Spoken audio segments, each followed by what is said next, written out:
Best story Krishna और सुदामा।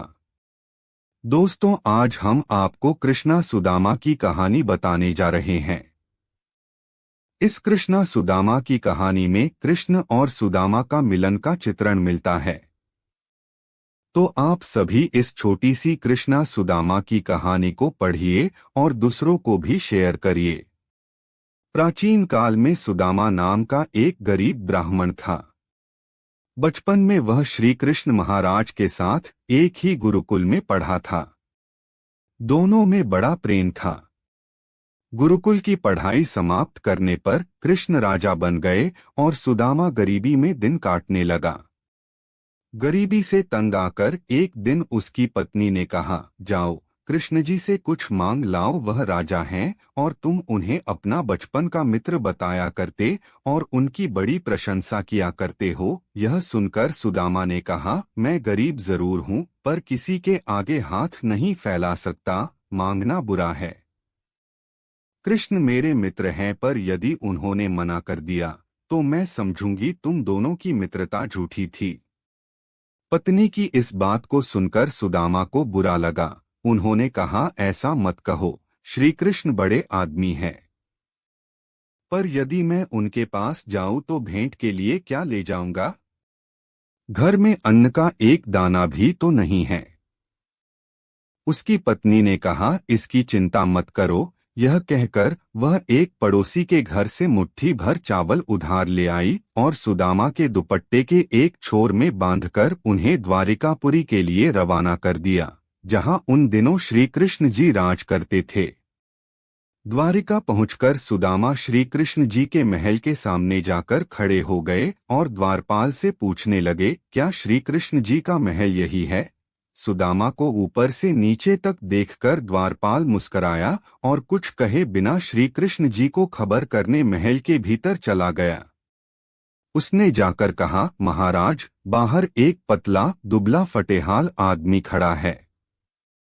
उसके सिर पर न तो पगड़ी है और न शरीर पर कुर्ता है, वह नंगे पैर है। आपके महल का पता पूछता है और अपना नाम सुदामा बताता है। सुदामा का नाम सुनते ही श्री कृष्ण नंगे पैर बाहर दौड़ पड़े और जाकर सुदामा को कौली में भर लिया। दोनों मित्र एक दूसरे को चुपचाप देखते रहे। उसके बाद श्री कृष्ण बड़े आदर और प्रेम के साथ अपने रनिवास में ले गए और अपनी रानियों से उनका परिचय कराया। परिचय कराने के उपरांत श्री कृष्ण ने गर्म पानी से सुदामा के पैर धोए। उनकी दुरावस्था को देखकर श्री कृष्ण रोने लगे। खाना पीना हो जाने पर श्री कृष्ण ने सुदामा से पूछा, भाभी ने हमारे लिए क्या सौगात भेजी है? सौगात का नाम सुनकर सुदामा का चेहरा एकदम उतर गया। वह चावलों की पोटली को जो कोख में छिपाई हुई थी और छिपाने लग गए, जिससे कृष्ण उसे देख न पाए। परंतु कृष्ण जी उस पोटली को देख चुके थे। उन्होंने वह पोटली सुदामा से जबरदस्ती छीन ली और चावल निकालकर बड़े प्रेम से खाने लगे। खाते खाते उन्होंने हंसते हुए कहा, मित्र, तुम्हें याद होगा, एक दिन गुरु माता ने हम दोनों को खाने के लिए चने दिए थे। वह तुमने चुपके चुपके खा लिए और मुझे न दिए थे। तुम्हारी चोरी की आदत अब तक नहीं गई है। तुम इसी तरह भाभी के चावलों को छिपा रहे थे। द्वारिकापुरी में सुदामा कई दिन तक बड़े आराम से रहे, परंतु कृष्ण जी से कुछ मांगने की उनकी हिम्मत न हुई।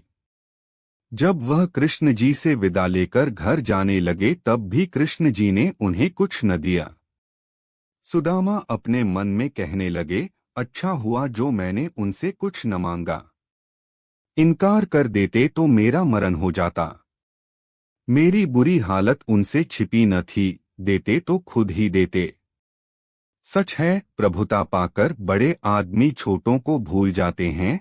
15-20 दिन का रास्ता तय करने के बाद सुदामा अपने घर पहुंचे।